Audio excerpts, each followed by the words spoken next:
Et si vous nous rejoignez en direct sur BFM TV, c'est notre invité ce soir, Nicolas Dupont-Aignan. Bonsoir. Merci d'être en direct Bonsoir. avec nous sur BFM TV. Vous êtes le candidat de Debout la République à la présidentielle. Alors, votre cheval de bataille en ce moment, c'est l'organisation d'un débat à 10 avant le premier tour, le 22 avril. Vous avez envoyé aujourd'hui même, d'ailleurs, des courriers en ce sens dans le QG des 9 autres candidats à la présidentielle. Est-ce que vous avez déjà des réponses et qui est favorable ? Écoutez, d'abord, publiquement, j'ai eu des réponses favorables de François Bayrou et de Jean-Luc Mélenchon. Mais je veux bien insister, pour les primaires socialistes, il y a eu des débats. D'ailleurs, il y en a eu sur votre chaîne, comme sur France Télévisions. Et pour le premier tour de l'élection présidentielle, la plus importante depuis 1958, le futur président aura besoin d'une légitimité forte. Il va affronter des défis considérables. Eh bien là, circuler, il n'y a rien à voir. Pas de débat, la suppression de certaines émissions politiques, parce que certains candidats ne veulent pas affronter la contradiction. Donc j'ai voulu les mettre devant leurs responsabilités, devant les Français, mais qu'ils disent franchement s'ils acceptent de discuter ou pas. Mais Nicolas Dupont-Aignan, est-ce que dans la pratique, c'est peut-être pas un petit peu compliqué? Vous êtes bien conscient des difficultés logistiques. Comment on peut imaginer 10 candidats en face à face? Ça va être incompréhensible. Mais je n'ai pas demandé qu'ils soient obligatoirement tous en même temps. Vous pouvez faire 2 débats de 5 en tirant au sort. Vous pouvez tout à fait organiser des débats de dialogue, d'échange. Il n'y a pas une élection qui peut exister. Les Français sont inquiets, les Français voient bien qu'on est dans la superficialité. Même la presse étrangère en parle en disant qu'il n'y a jamais eu une campagne en France aussi frivole, aussi vide de sens, de profondeur. Il y a beaucoup de Français qui ne savent pas pour qui voter. On le voit. Et les hommes politiques continuent leur trajectoire, comme si de rien n'était, des meetings, on paye les gens pour venir. Mais c'est quoi la politique? C'est quand même le débat, l'échange, les questions de fond, la dette, le chômage de masse, la pauvreté. Il y a quand même des sujets à débattre. Donc moi je demande à nos candidats d'avoir un peu de courage quand même. Alors Nicolas Dupont-Aignan, donc là vous interpellez directement Nicolas Sarkozy, François Hollande. On sait Nicolas Sarkozy plutôt à l'aise dans cet exercice. Vous vous dites qu'il n'est pas prêt à se confronter. Et vous dites même, vous l'avez dit d'ailleurs chez Jean-Jacques Bourdin sur BFM TV et RMC mercredi matin, ils ne tiennent pas 5 minutes en face de moi. Vous êtes assez sûr de vous sur ce coup-là, Je suis sûr de moi, du moins de mes questions. Je veux demander par exemple à François Hollande comment il peut dire à Londres, à la City, qu'il est l'ami de la finance et comment il peut en faire son ennemi dans un meeting au Bourget.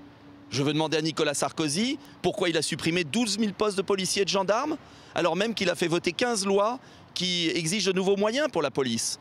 Ça, ce sont des questions qu'on a le droit de poser. Moi, je veux proposer, par exemple, ma solution pour baisser les charges d'intérêt de la France, pour éviter de payer des charges colossales sur les marchés financiers, en finançant par la Banque de France à 0%. Mais ce serait intéressant d'avoir la réaction de Nicolas Sarkozy. Ça serait intéressant d'avoir la réaction de François Hollande ou des autres. Mais au nom de quoi serait-il au-dessus des autres? Au nom de quoi pourrait-il échapper, finalement, au dialogue républicain?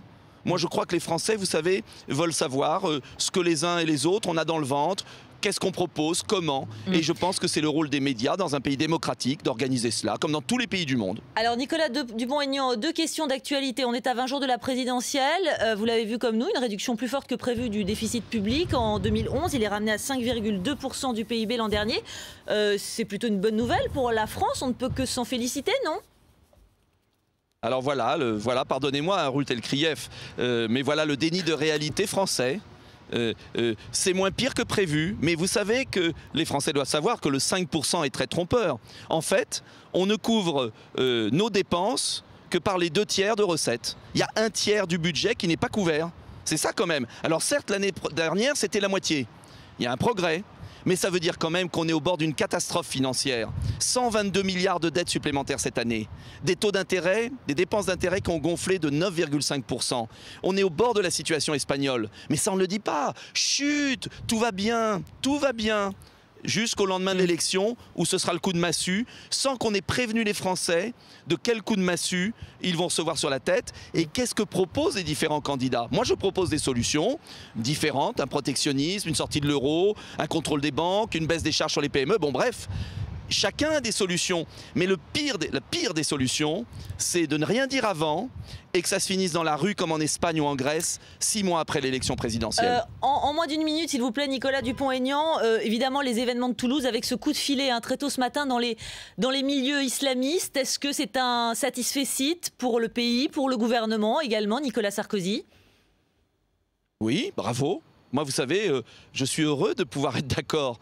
C'est rare. Donc là, je suis d'accord, je dis bravo. Et d'ailleurs, ça fait tellement d'années que je réclame que la police intervienne dans des zones où tous les élus savent qu'il se passe quelque chose, mais où on ne fait rien. Parce que surtout pas de vagues. Eh bien, enfin, on prend le taureau par les cornes. Et simplement, il faut s'en donner les moyens pour l'avenir. Remplacement des policiers et des gendarmes. Contrôle de nos frontières pour les trafics d'armes, avec rétablissement des douaniers. Voilà, et si on a des douaniers, des policiers, des gendarmes, eh bien vous verrez que nous avons une bonne police et une bonne justice et qu'on pourra faire le boulot. Merci beaucoup Nicolas Dupont-Aignan d'avoir réagi ce soir en direct sur BFM TV. À suivre dans cette édition, nous reviendrons sur le temps de parole dans la campagne. À qui profite l'égalité? C'est notre carnet de campagne avec Thierry Arnaud sur ce plateau. Et puis nos invités dans la deuxième partie, Odile Plichon et André Grimaldi, reviendront sur une dérive des hôpitaux publics. À tout de suite.